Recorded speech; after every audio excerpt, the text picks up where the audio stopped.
एक बार एक माँ अपने बेटे को शहर लेकर आई और बेटे ने शहर को देखा और उसने अपनी माँ से कहा, माँ यहाँ तो देखो, कोई एक दूसरे को देख भी नहीं रहा है, सब अपनी धुन में ही चल रहे हैं और कौन क्या कर रहा है किसी को कुछ लेना देना नहीं है, सब अपने काम में व्यस्त है।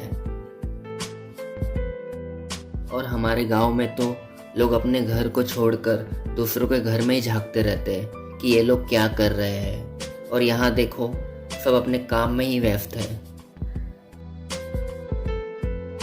फिर माँ ने कहा, बेटा इसीलिए तो इसको शहर कहते हैं और हमारे गांव को सिर्फ एक गांव, और यहाँ भूखा कोई नहीं मर सकता है। यहाँ मांगने पर खाना और पैसा दोनों मिलता है, और हमारे गांव में मांगने पर पैसा कोई नहीं देता है, मगर खाना अपने हाथों से ज़रूर खिला देते हैं। और हमारे गांव के लोगों की आदत है, सबके घर की बातें सुनो और उसे बढ़ा चढ़ा के किसी और से कहो, और यहाँ किसी के पास सुनने का भी टाइम नहीं है, क्योंकि यहाँ सबको पता है अगर हम दूसरों की बातें सुनने में लग गए तो पूरी ज़िंदगी भर सिर्फ दूसरों की बातें सुनने में ही रह जाएंगे। फिर उस लड़के ने अपनी माँ से कहा, माँ देखो वो लड़का कितना अच्छा खेल दिखा रहा है, और वो खेल सब लोग देख भी रहे हैं, मगर माँ ये खेल दिखाने वाले हमें बेवकूफ़ बनाते हैं ना। फिर माँ ने कहा, हाँ बेटा, वो खेल दिखा के सबको बेवकूफ़ बनाते हैं, और वो सब लोगों को भी पता है कि वो खेल दिखाने वाला इंसान हमें बेवकूफ़ बना रहा है, फिर भी ये लोग खेल देख रहे हैं, पता है क्यों? फिर बेटे ने कहा, क्यों माँ? फिर माँ ने कहा, क्योंकि वो इंसान उस खेल का खिलाड़ी है। अगर तुम्हें किसी को बेवकूफ़ बनाना है तो तुम्हें उस खेल का पक्का खिलाड़ी बनना होगा, तब लोग बेवकूफ़ बन के ताली और शाबाशी के साथ पैसे भी देंगे। फिर कुछ समय के बाद बेटे ने अपनी माँ से कहा, माँ हम गांव छोड़कर शहर आ तो गए, मगर यहाँ करेंगे क्या? फिर माँ ने कहा, बेटा जब तुम पहली बार स्कूल गए थे तब तुम क्या सोच के गए थे? फिर बेटे ने कहा, माँ मैं तो यही सोच के गया था कि स्कूल में टीचर और सर मुझे पढ़ाएंगे, मगर पहले दिन जब स्कूल में गया था तब मुझे कुछ समझ नहीं आया, मगर रोज़ जाने लगा तब जाके मुझे कुछ समझ में आया। फिर माँ ने कहा, उसी तरह बेटा इस नए शहर में ज़िंदगी हमें सिखाएगी कि हमें करना क्या है, और जैसे तुम्हें पहले दिन स्कूल में कुछ समझ नहीं आया था, वैसे ही इस नए शहर में हमें कुछ समझ नहीं आएगा, और हमें इस शहर को समझना पड़ेगा और यहाँ के लोगों को। फिर धीरे धीरे जाके हमें समझ आएगा कि हमें यहाँ करना क्या है। फिर शाम हो गई।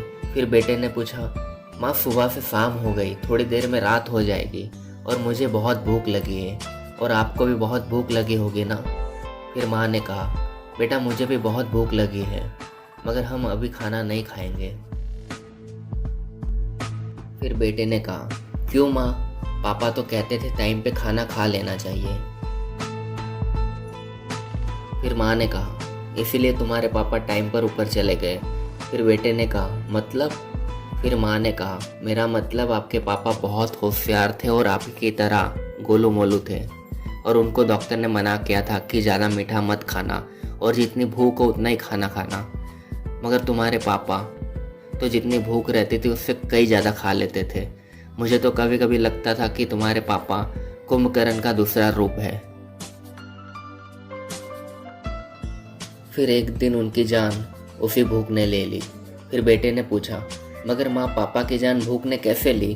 फिर माँ ने कहा, एक दिन मैं किसी काम से तुम्हारी मासी के यहाँ गई थी और तुम्हारे पापा काम करके घर आए थे और उनको बहुत भूख लगी थी, और उस दिन मैं खाना बना के नहीं गई थी, और उस दिन तुम्हारे पापा ने खुद खाना बना के खाया था। फिर मैं रात को घर आई तब वो सोए हुए थे। फिर मैंने उन्हें उठाया मगर वो उठे ही नहीं। फिर मैंने देखा कि बर्तन पड़े हैं, चूल्हा जलाया हुआ है, जूठी थाली है, दूध का गिलास पड़ा हुआ है। फिर मैंने देखा जिस बर्तन में उन्होंने दूध गर्म किया था उसमें छिपकली मरी हुई थी, और वही दूध तुम्हारे पापा पी के सो गए थे, और वही दूध पीने से तुम्हारे पापा की मौत हो गई।